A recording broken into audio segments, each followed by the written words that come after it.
Hello everyone, welcome back or welcome to a new episode of Here For The Craic with me, Emma Neill. I hope you're all doing good. We're trying something a little bit different today. I've got a new setup. I am filming this one, so for any of my audio listeners, this will be available as a video podcast as well on YouTube. Yeah, it's something I'm exploring. I want your guys' feedback though. Do you guys like watching video podcasts? Because if I'm being completely honest with myself, I don't watch any video podcasts apart from maybe like one or two. I'm very much have the audio of a podcast on in the background while I'm doing things, while I'm in the car. I don't really sit down and watch a podcast. However, loads of people seem to want the full video version, so I'm giving the people what they want. And I also recognize like it's probably very beneficial for the podcast to be able to have video for the likes of other platforms, to put on Instagram and TikTok and all of that. So we're exploring it. I'm not making any promises. I cannot guarantee that there will be a full video version of every episode. I've had a fucking nightmare on the editing front this last week. And so yeah, I'm just trying to get to grips with that. iMovie is maybe like the worst software to edit on in the entire world. I don't even know why that's still a thing. Why that's still in my life, because God, that should have been done with so long ago. And I've talked about getting rid of it and changing over to something for so long. But like, I don't know, it's so hard to make the switch to something because there's so many options. Do you know what I mean? And it's just like trying to decipher between them all and see what works the best for you. So anyway, here we are. I was maybe going to explore going to like a studio, but I just think this podcast is all about the cozy vibes, It just, to me, it's like I'm just sitting down talking to my friends, and like so many of you say that it sounds like you are on the phone to a friend, and I'm happy to use a studio when it's like I'm getting a guest in because it just makes more sense, It's kind of hard to be in control of the back end of things when you're in the podcast when you've got a guest, to monitor the audio and the video and everything. So it makes a lot more sense to go to a studio where all that is done for you. Whereas when it's just me and I can control that myself, it's so fine. And so I just wanted to emulate the nice, cozy vibes. I'm literally in my living room. I've got an iced coffee, even though it is verging on 7 p.m. on a Thursday. Hold on, let me take a sip. I'm really into my cold brew at the moment. I have no idea why, because it's fucking freezing outside. I actually just had to wait a whole hour for the rain to quieten down to record this because it was that heavy and that loud. And yet here I am drinking my little cold brew. You know what? Coffee, I don't actually think affects me going to sleep. Like, I'm a sleepy girl. I'll sleep whenever. It's okay. That's one thing you do not have to worry about with me. But yeah, I just thought this kind of setup would be a lot more cozier. So let me know what you think. I am taking a huge risk by sitting on my living room rug right now because, guys, this is where the fleas would have lived. I hate to go back to the fleas. I actually don't even want to talk about it because I don't want to freak myself out, but like, this is where they would have lived. Now, we're talking a good, probably more than 6 weeks ago now, that whole palaver wasn't it? Yeah, I'm going to say that was like 2 months ago now. Maybe not quite 2 months, but I was a little bit traumatized by this rug because I just kind of knew this is the kind of like material or texture that they would thrive in. They like fluffy things, they like rugs, they like carpets. And I would say for about a month, I didn't sit on my sofa in my living room, and I also didn't really walk on this rug. I mean, I walked on it to hoover it, and that was about that. So yeah, the fact that I'm like sat down on the rug recording this today is it's interesting. We're not gonna think too much about it because fingers crossed, touch wood. Where's the wood? Oh, here. Touch wood. All the fleas are gone, and that's not something I have to worry about. But yeah. Anyway, we're rolling with it. I actually feel like I haven't spoken to you guys in so long because I pre-recorded a couple episodes, so it's been a minute. Although you've been hearing me every Monday, it's actually been a minute since I've sat down and spoke to you guys. And the last time I spoke to you was before I went to London. And then I went to London and first of all, I recorded an episode in the Spotify studios, which was so fun. And then the following day, my mum came to London and, she came that evening, and we went out for dinner, which was lovely. And then the following day, we were going to Stevie at Hyde Park. And my mum is a huge Stevie Nicks fan. Like, she's a die-hard Fleetwood Mac fan. She always has been since she was like, this is what's so crazy to me. So she's been a die-hard Fleetwood Mac / Stevie Nicks fan since she was in her teens. Her teens. Imagine someone I was obsessed with in my teens still performing when I'm in my 50s and have a 26-year-old daughter to be able to go to the concert with. Is that not mental? Imagine Harry Styles is still kicking about when I'm verging on 60 and have a 26-year-old daughter. I mean, you know, whether I'll have any kids or not is another question. And the fact that I'd be able to like go to that and experience that person that I was like singing along to in my bedroom as a teenager with my now daughter, that's a crazy concept to me. Like when I deep that, I'm like, whoa, I bet she never thought when she was like playing her Stevie Nicks records in her bedroom at the age of 17 that this would like that she'd be able to experience this with her daughter. It's so insane. It was so cool to get to bring her to that. It was actually a job I was doing for the sponsors, which is in the first place is a wild thing to be able to say that you were doing that as a job. Like, what the absolute fuck. But secondly, to be able to bring your mum, who is such a fan. Sorry, I keep saying she's such a fan. I'm also such a fan, but I feel like she's like even more so, and obviously for like such a way longer period of time. But I'm also a huge Stevie Nicks fan, and I was a little bit worried because so I actually did see Fleetwood Mac play. When would that have been? A good 4 years ago now. I saw them play in Sydney, and I feel like every time Fleetwood Mac tour, they always say, you know, this is the last time we're going to tour, this is the last time we're going to tour, you're never going to see us again. And they always end up touring again. I don't know, they probably run out of money and decide maybe this is a good idea. So anyway, I went to see them in Sydney, and my mum went to see them, I think in Manchester. She went with her friend, her childhood friend, who was also obsessed with them. So that's really cute. So we were both lucky enough to be able to have seen them individually, but we just never thought we would get to experience that again, because you always think that actually is going to be the last time they tour. And then Stevie Nicks comes to Hyde Park, and obviously I'm so excited, but then I started freaking out, and I was like, wait a second, Stevie Nicks has loads of songs. Because originally when we were going to, I was thinking she's just going to perform all Fleetwood Mac, right? And then my mum sent me this playlist, and apparently it was like her set list that she'd been doing recently because she'd done a few shows. And I looked at it and I was like, wait, what? Why do I not know any of these songs? Like, I obviously knew a few, the kind of main big ones, but I didn't know any of the songs. And I was like, wait, I didn't know Stevie Nicks had this whole career outside of Fleetwood Mac and all these like solo songs that I've never heard. So I was trying to listen to the playlist and stuff in advance of it, freaking out that I wouldn't know anything, but like also crossing my fingers and toes that she would just like play some Fleetwood Mac stuff.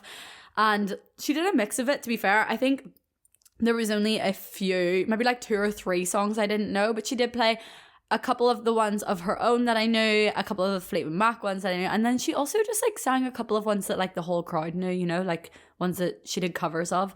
And then, guys, she's not ready for this. Oh, well, you probably already know what happened because I haven't shut up about it on every other platform. But on the last 20 minutes, she brought out Harry Styles. Oh my god, guys. Why am I getting emotional speaking about it now? It was the craziest experience of my life. I started bawling my eyes out, like actually bawling my eyes out. Why am I starting to cry?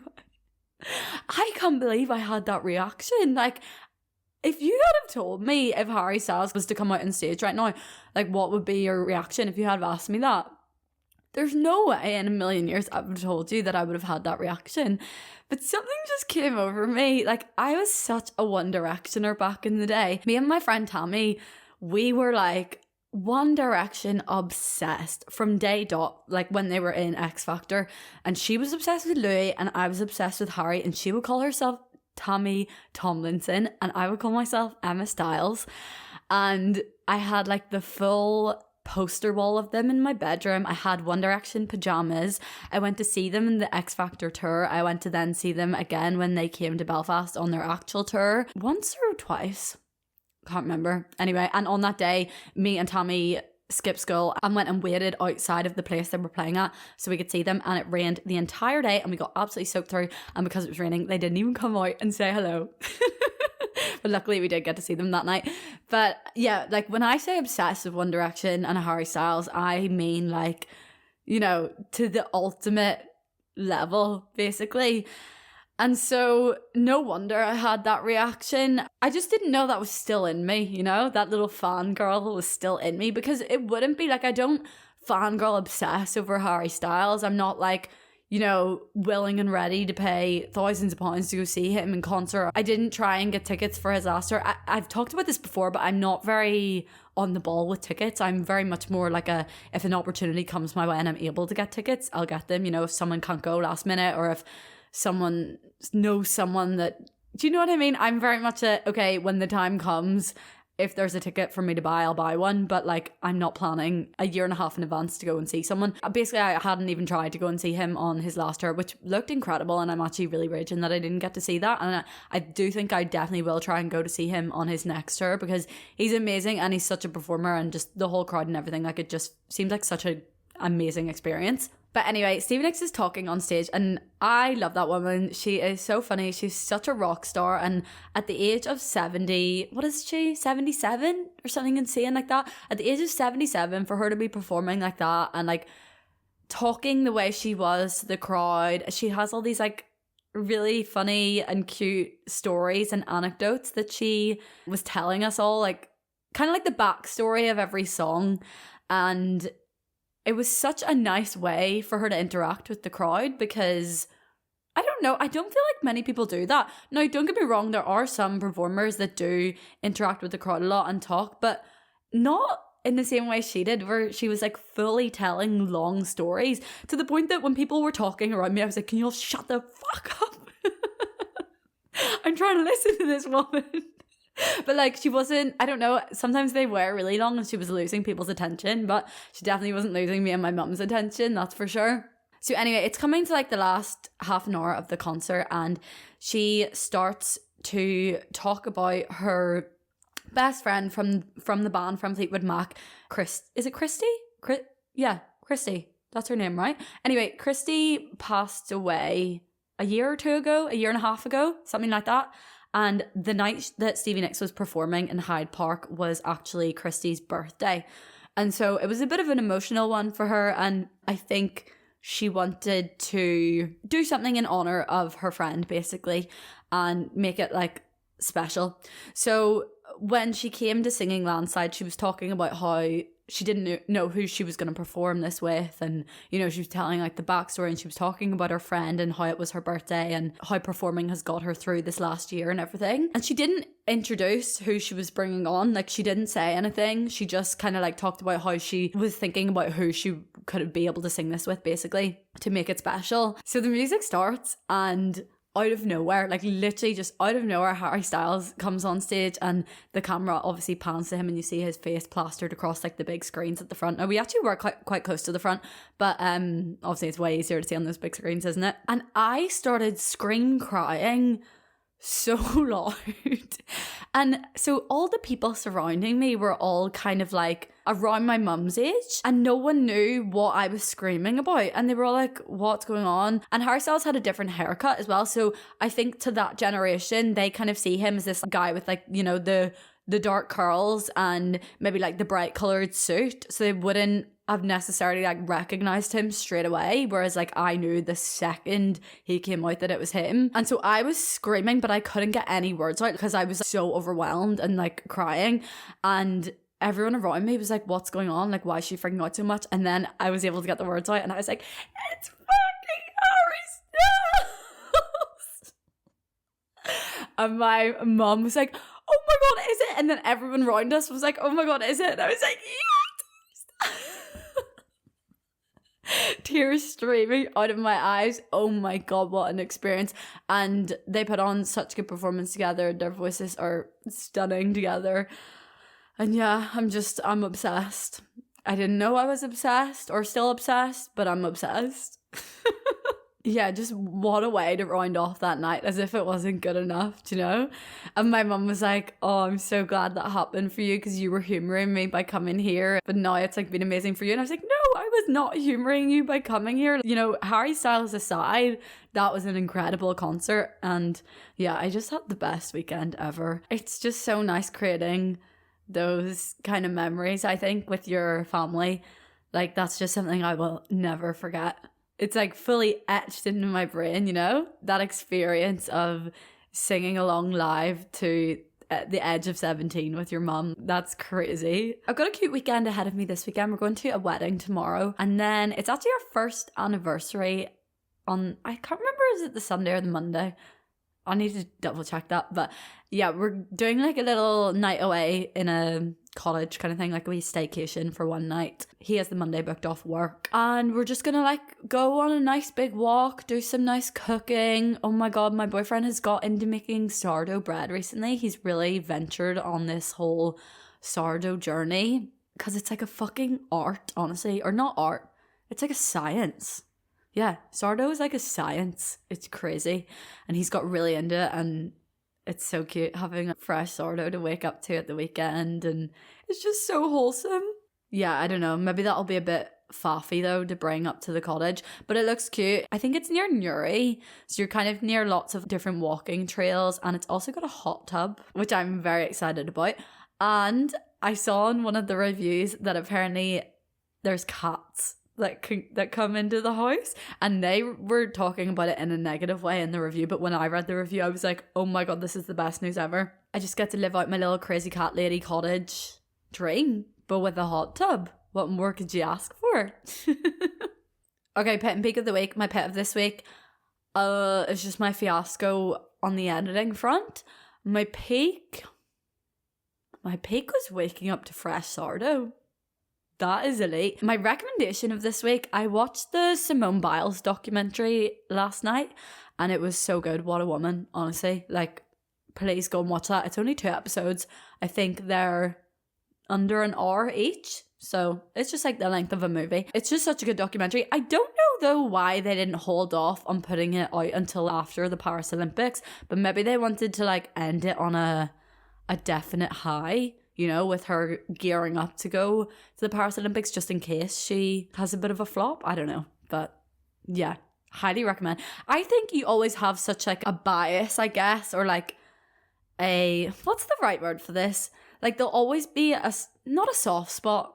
Sorry, I don't know what I'm trying to say. So basically, because I did gymnastics when I was younger, I have such a keen interest in competitive gymnastics. The gymnastics to me is the most interesting part of the Olympics, for example. Like that's the only thing I'll watch. Well, not the only thing I'll watch, but and I am like so interested in gymnasts' lives, and anytime there's like any show on gymnastics, like I'm so into it. And I feel like for anyone else, if you did a sport when you were younger, maybe it's the same thing. Like you have a bit of a bias towards that sport and like you're really into that. And I was so mad because my boyfriend came over when I was like 5 minutes away from finishing it, and I was like, sorry, I'm just gonna stick on these last 5 minutes, like there's only 5 minutes left. And then I was like, oh my god, that was amazing. And he was like, I don't really know the story, like what is it? And I was like, it's just about Simone Biles. And he was like, yeah, I don't know who that is. And I was like, what do you mean you don't know who Simone Biles is?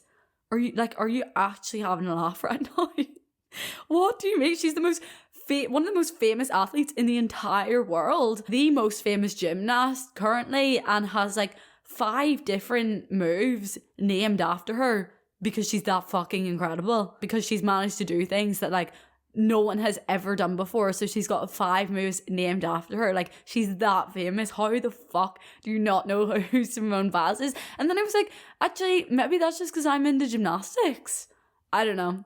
If you don't know who Simone Biles is, that's crazy to me, and you should go and watch the documentary right now. Guys, I can't stop listening to Sabrina Carpenter's Radio 1 Live launch of Good Luck Babe by Chapel Rowan. Oh my god, it is like crack to my ears. Every time I listen to it, it's like a new experience all over again. Do you know what I mean? It's one of those songs you can just keep playing on repeat and keep getting buzzed about every single time. Sabrina Carpenter's voice is insane. And sorry, Chapel Rowan's like original version of Good Luck Babe is also incredible. Not to discredit her at all, I'm obsessed with that as well. I actually play that on repeat too.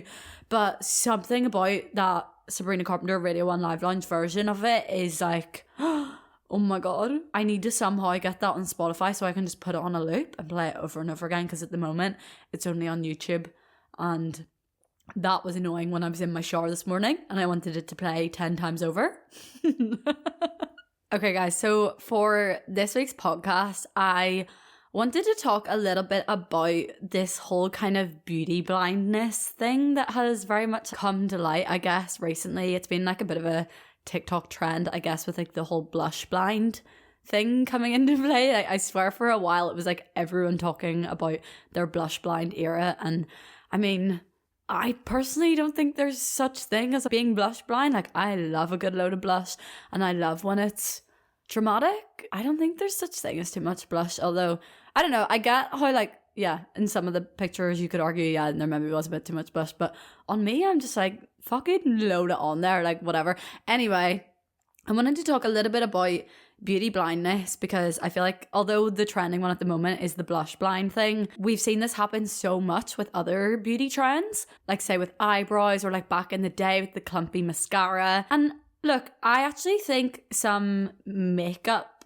beauty trends can be quite harmless, you know? It's just a bit of fun with makeup, a certain trend that's in at the moment. And yes, you might look back on it and cringe a little bit, but don't we all look back on ourselves from a year or two ago and cringe? Like, I just think that's what we do regardless. You know, you're always going to cringe a little bit at yourself when you're younger, because you're always changing and you're always growing, and what was trending then isn't going to obviously be trending now. So there's always going to be something that you're like, oh God.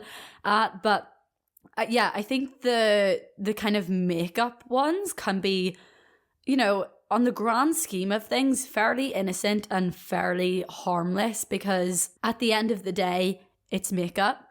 It wipes off.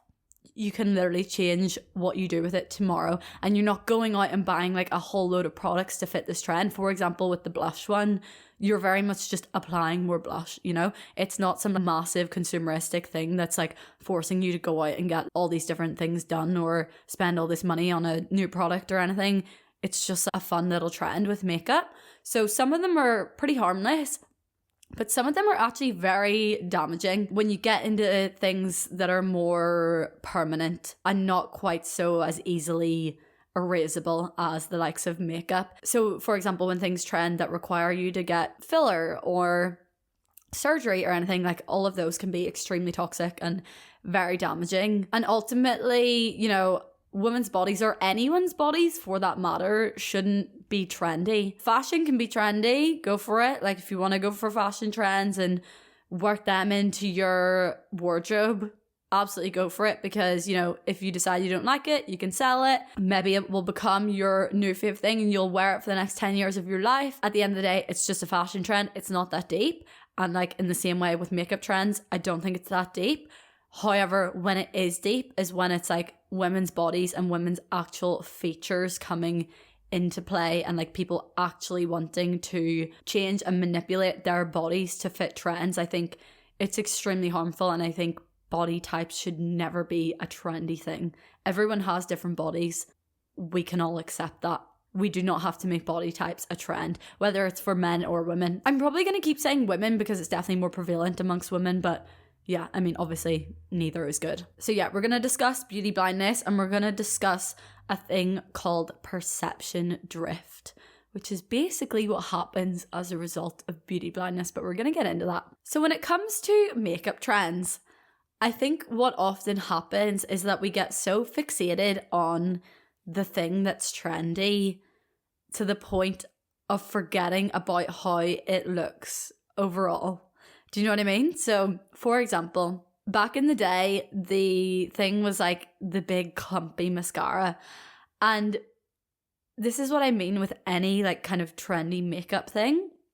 You're very much focused on the intensity of that one thing because that's what's trending. So in this case with the clumpy mascara and the trend being like the long, thick, dark eyelashes, people get so focused on that and on creating that look that it actually doesn't matter whether that looks good for your face or not even good for your face, but whether it even looks good in the first place. They're just so fixated on this idea of these black, dark, thick, long lashes that any mascara or any routine that achieves a more intense version of this is going to be like favored and not celebrated, but you know what I mean? You're going to think, oh my God, I found the perfect routine that gets me these like even more dramatic results, without thinking about, but do I want more dramatic results?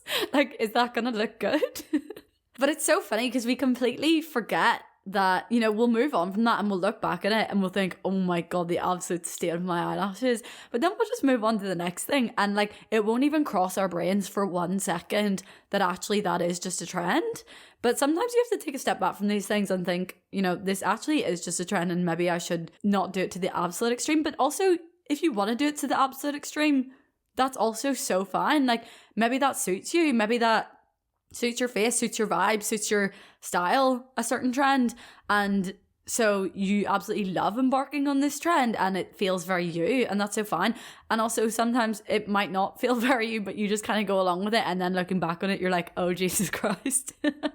And it was like then when the whole highlighter era, do you remember? Like back in the Jaclyn Hill days of like, the YouTube tutorials, and we were all using like champagne pop highlighter from Becca on our cheeks, and what was the other one that was like so intense? But we basically were walking around like fucking Tin Men, and it was a crazy look. Like, we had strobe lights on our cheeks, and no one even thought to be like, actually maybe this doesn't look that great, because we were all so focused on the fact that, oh my God, how nice and glowy is this highlighter, or how amazing and shiny is this one.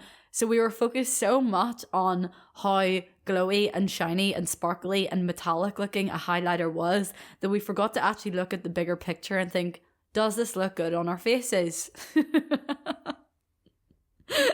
And you know what? We probably thought it did look good on our faces at the time because we were so obsessed with that idea. And it's, you know, the same with like when the really strong eyebrows came. What was that style of eyebrow called? Oh my God, I can't remember, but you know what I'm talking about, when we used the like Anastasia Beverly Hills dip brow and literally painted on eyebrows and they had the really sharp end and everything. And then you'd carve them out with concealer and make it look even more sharp. Oh my God.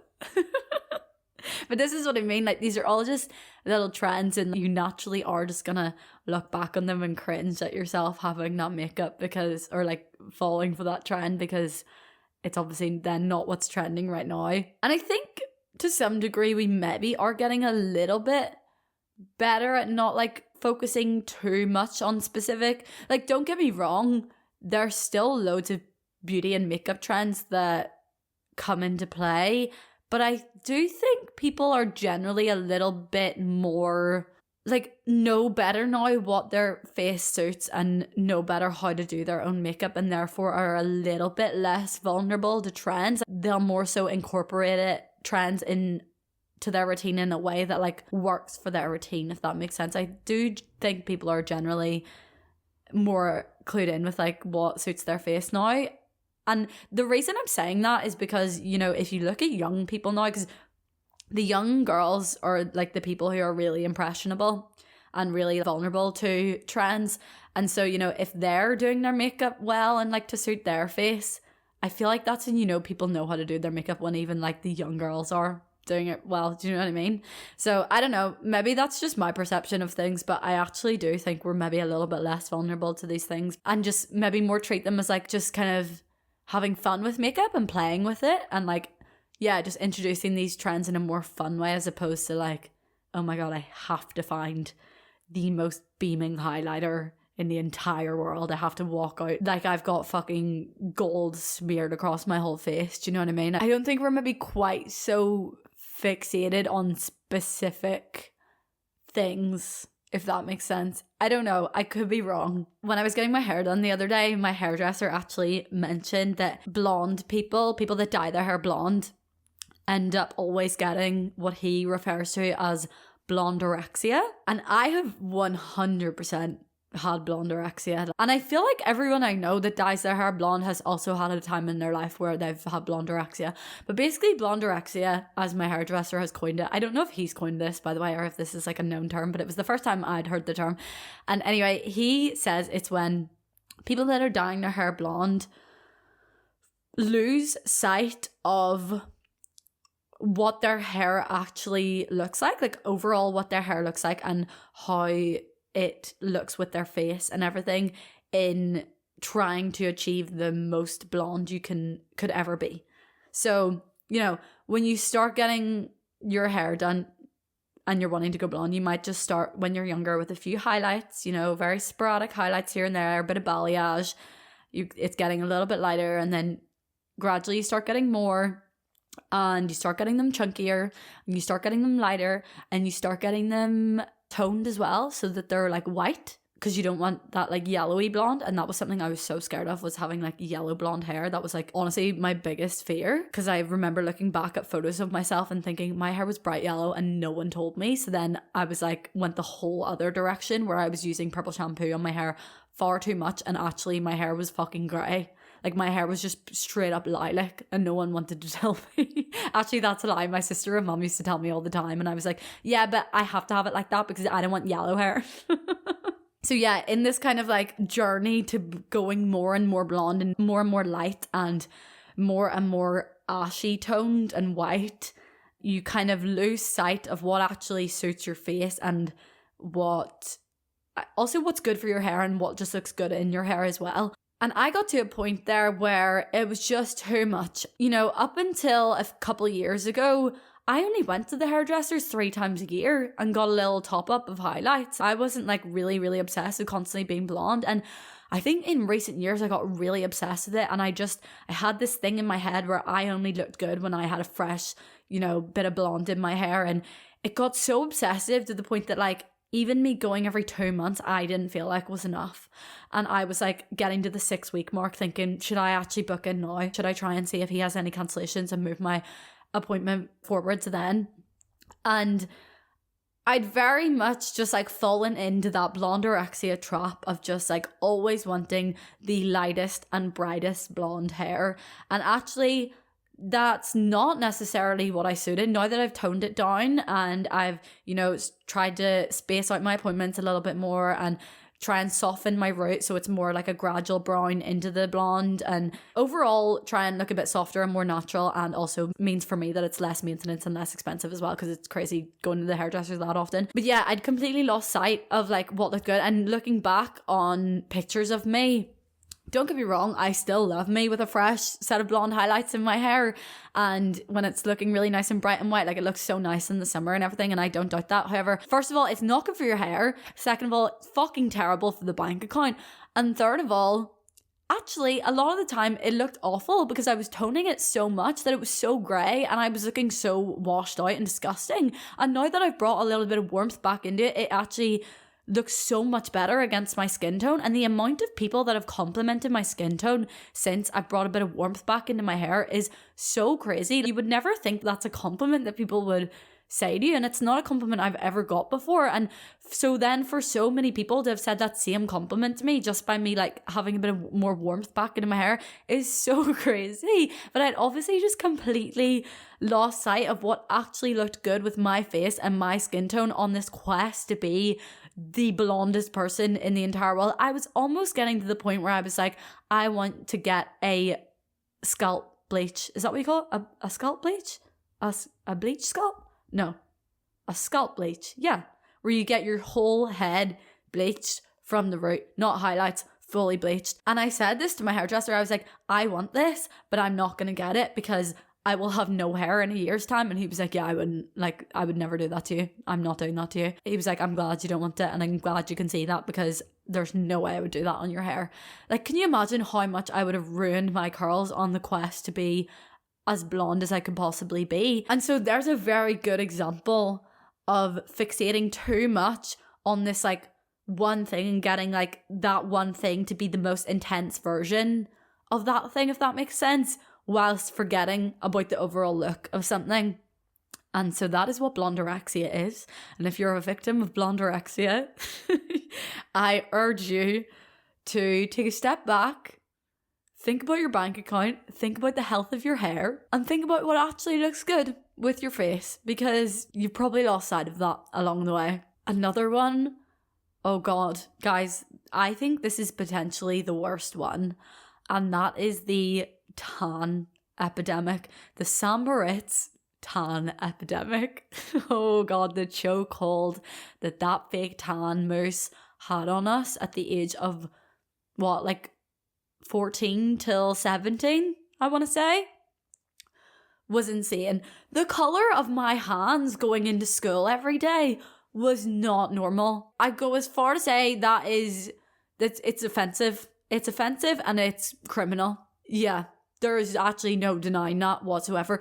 And not only that, but you guys know that I'm an acne prone girly. I always have been. Like, I've always struggled with acne since I was probably about the age of like 13, 14. And so I've never, back in those days, back in the Sambaritz tan days, by the way, I'm not slandering Sambaritz because I've actually seen them recently and apparently loads of people are really into their products. It's just the way in which we used it at that time was crazy. And there wasn't really a huge amount of options. Like, back in the day, I keep saying back in the day, like, in fairness, it was 10 years ago, but we didn't have a huge amount of options when it came to tan.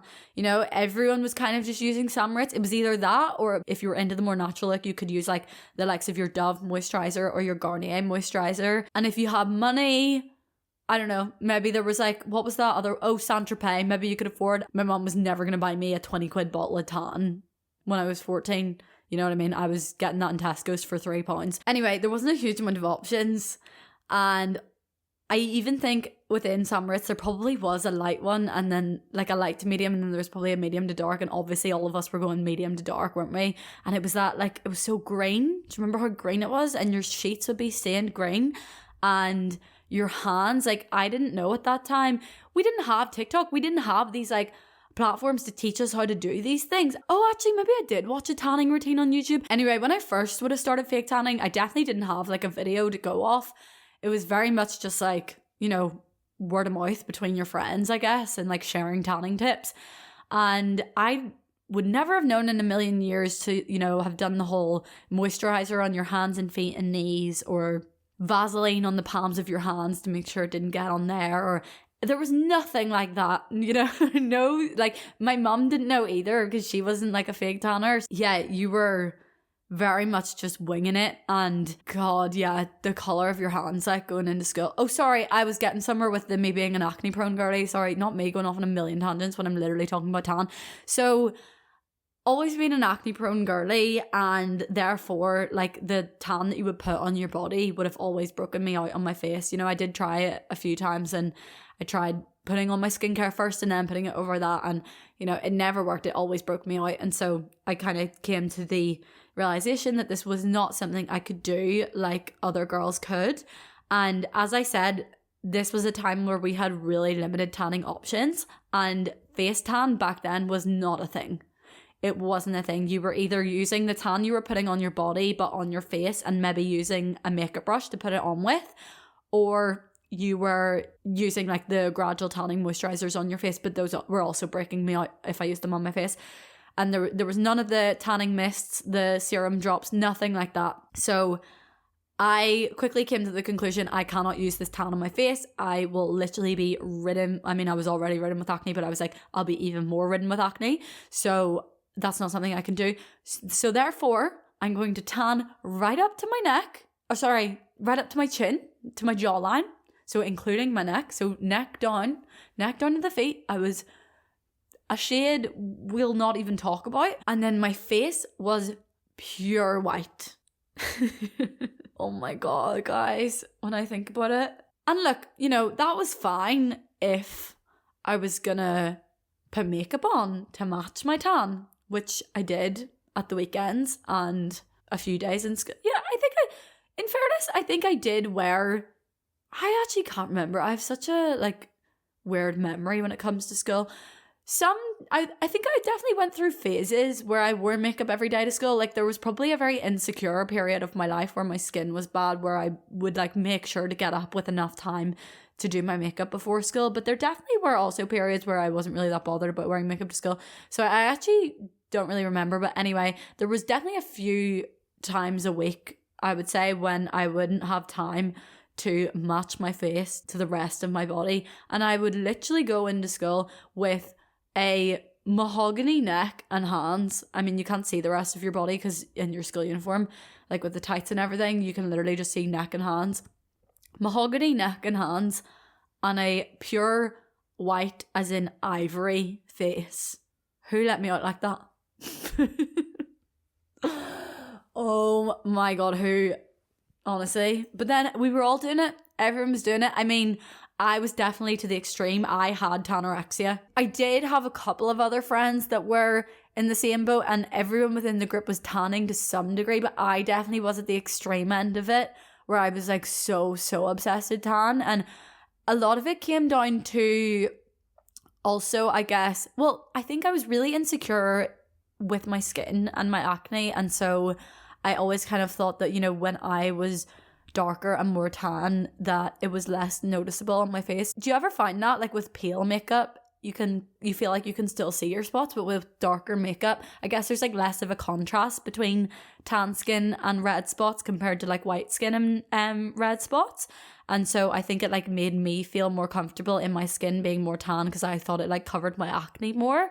And I think I also really struggled at the time with body image. Like, I'm actually not going to get into this right now because I do want to do a whole podcast on this. Talking about body image and body dysmorphia is something I've always wanted to cover because at that age in school, it's something I really struggled with, and I very much did have body dysmorphia. And I actually think my addiction to tan was in some way what's the word? I think my addiction to tan, they always say, you know, when you put on a fresh layer of fake tan and you feel slimmer.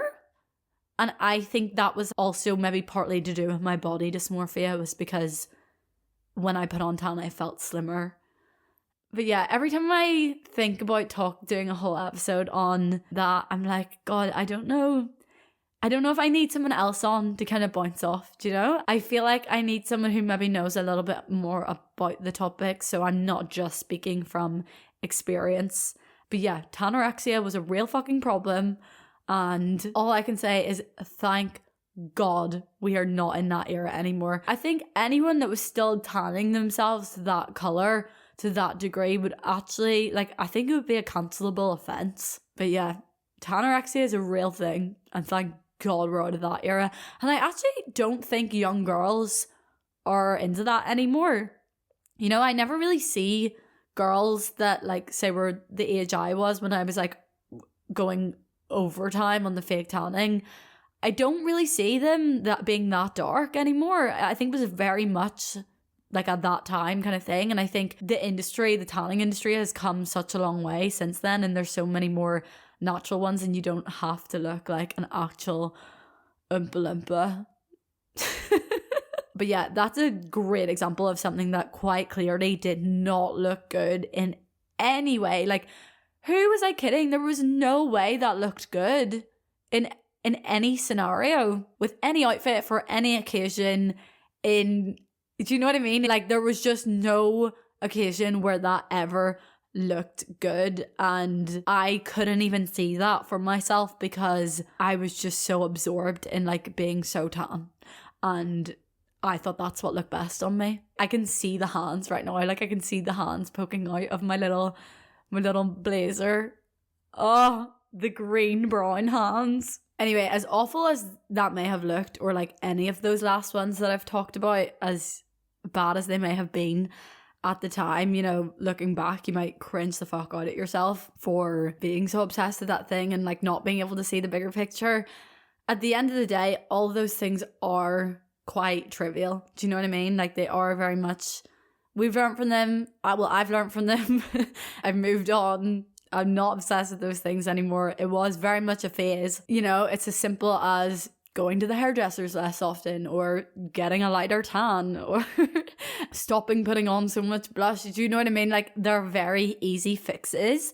Whereas when things like, for example, big lips trend, which was obviously such a 2018, would that be right?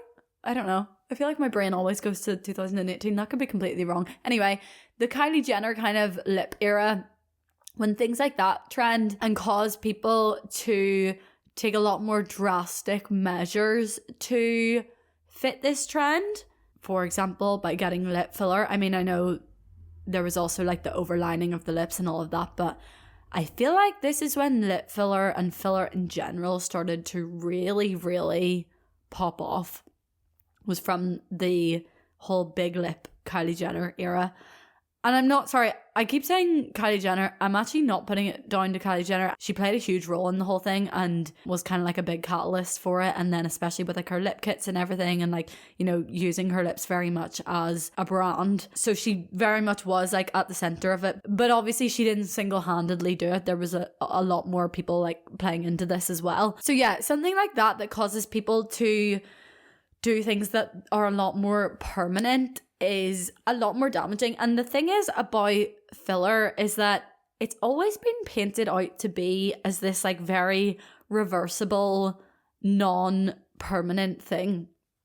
And it's actually been missold as that, like it's been mismarketed as that completely, because it's actually a lot more tricky than you would think to reverse filler. Now, it's not impossible. There obviously are ways of doing it. However, I feel like this whole, oh, if you don't like it, you can get rid of it, or if you don't like it, or it's not trendy in a year's time, like it'll be gone by then. And first of all, that's not true. I haven't had my lips done in 3 years now, more than 3 years, and there's still filler in there. My lips don't look like what they originally looked like before I ever got filler. So, you know, 3 years on, it's still very much there. And I know everyone's bodies are different and everyone's like faces and bodies get rid of things differently and stuff. But yeah, you know, for something that apparently is not permanent and dissolves itself within 6 months to a year, I'm telling you now that that's not true, because there is filler in my lips 3 years on. Also, I have a high metabolism. I exercise a lot. Like, these are all things that people say, you know, if you do these things, you're more likely for your body to get rid of it quicker if you have a higher metabolism and if you exercise more. I don't know what that is to do with, but they always say that. And so, you know, even as someone with a high metabolism and that does work out quite a lot, for that to still be in my face 3 years later is just, I feel like that tells you everything really about the permanence of filler. And I was reading an article about this, and a doctor basically was saying that actually it's really not as straightforward as it's made out to be. Let's say you get your lips done and you don't like them. If you want to go and get that dissolved, if it's within the first 3 months of getting it done, it's quite straightforward, because the filler probably most likely hasn't migrated. So it's very much, you know, a targeted area, and it hasn't started to kind of disperse. And I don't know how to explain this without reading the proper like medical way that he explained it, but basically over time the filler will just kind of becomes a part of your skin's natural collagen and elastin. It kind of just all becomes like one with it, you know, it like merges together basically. And so if you're to then go in and use the kind of dissolver thing to get rid of it when it's like 6 months plus on, well, sorry, he actually said after the 3 month mark, then you're not targeting just the filler, you're now also targeting your skin's natural elastin and collagen. So then what can happen is then when you get it dissolved, you are left with less natural collagen and elastin than you had in the first place, and therefore are probably likely to want to get filler again, because you'll have less plumpness than what you did before that. Does that make sense? So yeah, I just think there's been such a miscommunication with like, I don't know, the permanence or how easy it is to dissolve filler if you want to. And actually also within the same article, the doctor had said that 1 in 100 people are highly allergic to the thing that they inject to dissolve the filler. And 1 in 100 is like, I know that 1% doesn't sound like a lot, but like that actually is quite high for 1 in 100 people to be allergic to that. And I mean, I don't know about you, but I would not want to find myself in like an unregulated beauty salon where the person has no medical background and just does filler and Botox, and you find yourself having a full-blown allergic reaction to this thing. That's my worst nightmare. So that's a whole other thing with how unregulated the industry is. Like the fact that I could literally go to a training course tomorrow and come out of it qualified to put filler and Botox in someone's face, don't even get me started. Like, that is insane. So please, if you ever are planning on like getting any of these things done to your face, please do your research. Please make sure you're going to someone that actually has a medical background and knows how to deal with complications. Like, at least if you're going to a doctor, a nurse, or a dentist, they deal with medical complications. They're very much equipped when it comes to dealing with bad reactions, and they know these procedures. For that to be in the hands of someone who has, you know, done a 1 or 2 day course and is working out of a nail salon, I don't think I'd be putting my trust in someone like that. And that's the thing, is that it's become so normal to the point that like going in for like a Botox or a filler appointment is almost treated with the same kind of like casualness as like booking in to get your nails done or booking in to get your hair done. Do you know what I mean? You just book in on their social media, you rock up, you're out in 15 minutes. That's you, good to go. And you'd like text the girlies, oh, get my Botox today, get my filler topped up today. Like in the same way, you're like, oh, what nails should I get this week, girls? It's just treated so casually now, to the point that it's so normalized that everyone gets these things. And that's why it's so damaging when these trends come around, like the Kylie Jenner big lip trend, for example, when that came around and caused so many people to go and get these things done to their face that are so much more permanent than the likes of, you know, an innocent little makeup trend. Because what can then happen, right? So what I was talking about before with like the beauty blindness, you know, the blush blindness, the eyebrow blindness, the whatever it is, blindness. If you get lip blindness, that is a whole other thing. And it's very common. It is very, very common. I'm sure you've all seen it before. So many people have got sucked into this lip trend and very much become lip blind. And what actually ends up happening is this thing, I mentioned it at the start, it's called perception drift. You completely lose sight of yourself because you're so fixated on changing this one thing of your appearance that you forget about like the rest of your face. And so, you know, people that have become lip blind as a result of this lip trend and this want for like constant bigger lips, they're no longer looking at their lips on their face. Okay, so for example, let's say you go and get 1 mil, right? It's the first time you're getting your lips done and you go and get 1 mil of lip filler and you love it, okay? You think it's the best thing that's ever happened to you. You think they suit your face so much, and maybe they do suit your face so much actually. Okay, let's say they look really good on your face at this point and you get so many compliments on it. Everyone's like, oh my God, what have you done? Like, you look amazing. And you're like, yeah, I know, I can't believe I got my lips done. It's evened out my face so much. Like, I just feel like these are the lips I should have. I'm destined to have these lips. Like, this is so me. I feel so myself. And you're getting all this gratification around you. You know, people are commenting on your Instagram post saying, you look amazing. Oh my God. And all your friends and your family, everyone's saying, you look amazing, right? And that is the case. And you feel so good in yourself. And then 6 months down the line, or a year down the line, your lips have probably gone down to about halfway of what they were. So they're halfway between what they were originally and what they were when you very first got them done, when they were at their biggest. They're about halfway. And so you're thinking, I need to get my lips done again. My lips are too small. Even though they haven't fully gone down yet, you're just thinking, oh my God, they're not as big as they were. I suited them when they were really big. I need to get my lips done again. The thing is about these things is that filler generally is sold in 0.5 mils. And so if people are paying for, say, a full mil or a full syringe of the 0.5 mils, the chances are, even if they don't think they need the full amount, financially you're thinking, I should use that full amount because I'm paying for it, even though you really have to think that that might not necessarily be the best idea. That bit in your brain that is trying to think more logically about the money aspect is thinking, well, I'm here now, I'm paying for it, I may as well get them, use it all, because they'll end up going down anyway. Okay, so that's what ends up happening. You end up, let's say, paying for the full mil or the full 0.5 syringe or whatever it is that you end up going for, even though you might not necessarily need it. And before you know it, your lips are way bigger than what they were when you first got them done. And gradually, as this keeps happening time and time again, your lips are getting bigger and bigger and bigger, and you're forgetting what they were ever like when you first got them done, or not even that, but what they were like originally. And you're now so focused on every time your lips go down a little bit on getting them back to the fullest they can be, and not actually thinking about if that even looks good on your face, or, you know, just like taking a step back and looking at the overall picture. You're just so focused on these big lips, and every time they go down slightly, you're thinking, I need to get my lips done again, to the point that you fully have a new perception of yourself and your own face.